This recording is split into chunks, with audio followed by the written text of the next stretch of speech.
ఒకటి చెప్పిందా ఏమిత్తాడా కేసీఆర్ రైతు బంధు 10,000 ఇస్తాడు మేము 15 ఇస్తాం చెప్పిండ్రా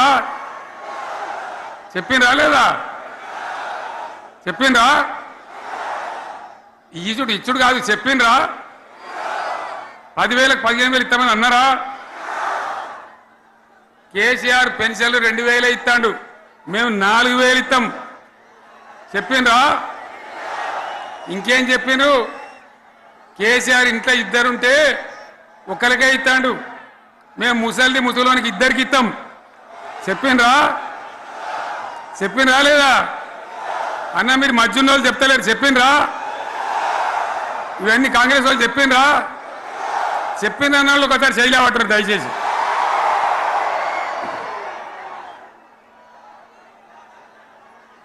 దివ్యాంగులకు కేసీఆర్ 4,000 ఇస్తాడు పెన్షను మేము 6,000 ఇస్తామని అన్నారా ఇక చదువుకునే ఆడిపోరగాళ్ళకు స్కూటీలు కొనిస్తామని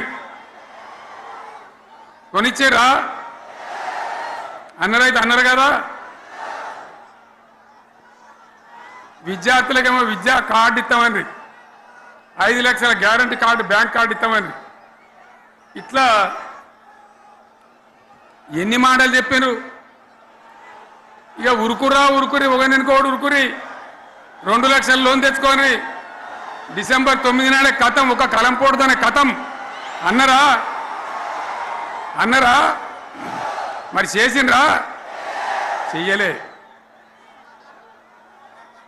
ఇక వడ్లు కొంటే ఒక వడ్లు కాదు ఆనాడు మనమే కొనుగోలు కేంద్రాలు పెట్టి కనీసం మద్దతు ధర వచ్చేటట్టుగా మొలకొచ్చినా తడిసిపోయినా రంగు మారినా రైతులు కాబట్టి మన బిడ్డలు కాబట్టి గవర్నమెంట్కు 500 కోట్లు నష్టం వచ్చినా సరే మొత్తం కొనురా నేను చెప్పినా కొనిపించిన బాధ వాళ్ళేం చెప్పినారు పబ్లిక్ను బోల్తా కొట్టేయడానికి మేము క్వింటాల్కి 500 బోనస్ ఇస్తాం మక్కలకి ఇస్తాం వడ్లకి ఇస్తాం ప్రతి పంటకి ఇస్తాం చెప్పిండ్రా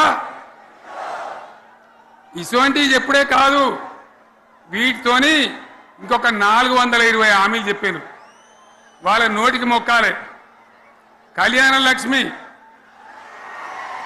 కేసీఆర్ ₹1,00,000 ఇస్తాడు మేము వస్తే తులం బంగారం కూడా కల్పిస్తామని అన్నారా ఏమన్నా నత్తందా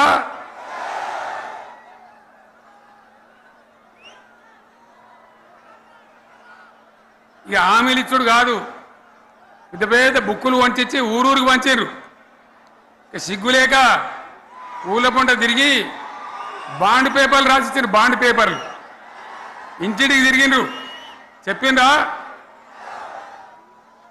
చాలా మంది అడిగిండ్రు మరి మీరు అడ్డగోలు చెప్తున్నారు అడ్డం పొడుగు చెప్తున్నారు ఎటువంటి అడ్డ చెప్తున్నారు యాడికెళ్ళి ఇస్తారా భయ అని అడిగిండ్రు పేపర్ వాళ్ళు అడిగిండ్రు ఇప్పుడు ఆర్థిక మంత్రి ఉన్నాయన టీవీలలో చెప్పిండు ఆయన ఇస్తాం చేసి చూపిస్తాం మాది పేద పార్టీ 120 ఏళ్ళ అనుభవం ఉన్న పార్టీ మమ్మల్ని మించిన సిపాయిలు లేరు అని ఒకటి జబ్బలు తరిచే ఒకటి మెడలు తరిచే డైలాగులు కొట్టి మేము ఇచ్చేస్తామన్నారు ఇచ్చిండ్రా ఇయ్యలే రుణమాఫీ చేయలే మధ్యలో పార్లమెంట్ ఎలక్షన్లు వచ్చినాయి అప్పుడు నాకు కాలు ఇరిగింది మెంటుకుంటున్నాం మళ్ళీ నేను బయలుదేరిన ఆ దెబ్బకి ఏం చేసిండ్రు తెలంగాణలో ఎన్ని దేవుళ్ళు ఉన్నాయో అన్ని దేవుళ్ళ మీద ఒట్లు పెట్టుకున్నారు పెట్టిండ్రా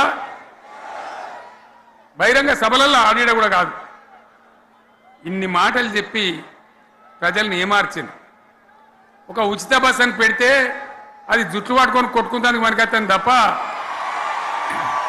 ఏమనికి ఉపయోగపడ్డది లేదు ఆ మహిళలు అంటారు మాకు ఎందుక ఉచిత బస్ దరిద్రం మాకు అవసరమే లేదు అంటారు అటువంటి ఒక పథకం పెట్టి ఇక ఇప్పుడు మళ్ళీ పెద్ద నోరు పెట్టుకొని వాళ్ళే మాట్లాడతారు అంటే మాట్లాడతారు అబద్ధాలు చెప్తారు మాట్లాడితే బీఆర్ఎస్ వాళ్ళ మీద నింద మాట్లాడితే కేసీఆర్ మీద నింద ఇది ఒక అలవాటు చేసుకొని ఎవరికి నోరుంటే వాంతే లెక్క అనే పద్ధతిలో అడ్డమైన మాటలు మాట్లాడుతూ చాలా ఘోరంగా మోసం చేస్తూ ఉన్నారు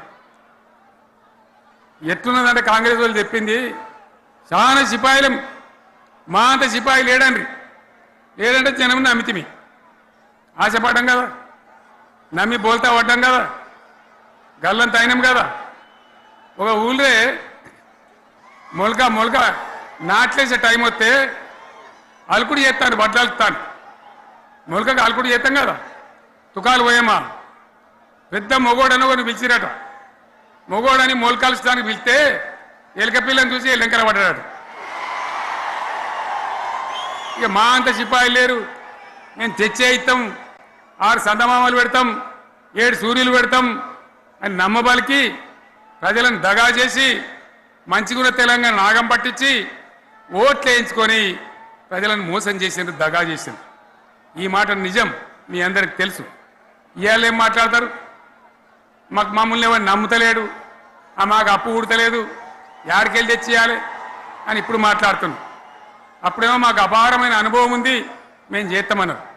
ఒక్క మాట చెప్తున్నాం మిత్రులారా, ఇక్కడ నోళ్ళం మనమే కాదు, నా ప్రసంగం టీవీలలో వినేటువంటి కోటాను కోట్ల మందికి కూడా నేను మనవి చేస్తా ఉన్నా. ఇంత మోసం ఉంటుందా, ఇంత దగా ఉంటుందా? ఓట్లయితే రాని అవతల పడదామని ముచ్చట్నా? ఎంతవరకు ఇది కరెక్టు? తెలంగాణ ఎంత మంచిగా పోయేది, ఇప్పుడు బొందలు పడగొట్టినరా? ఎంత ఘోరమైనటువంటి ఫలితం మనం చూస్తున్నాం. ఇవాళ ఏం జరుగుతూ ఉంది? మళ్ళీ అన్ని మోపైనాయి. ఇక దుకాణం పెడతామన్నారు, లొల్లు పెట్టిండ్రు, బొబ్బ పెట్టిండ్రు. ఇక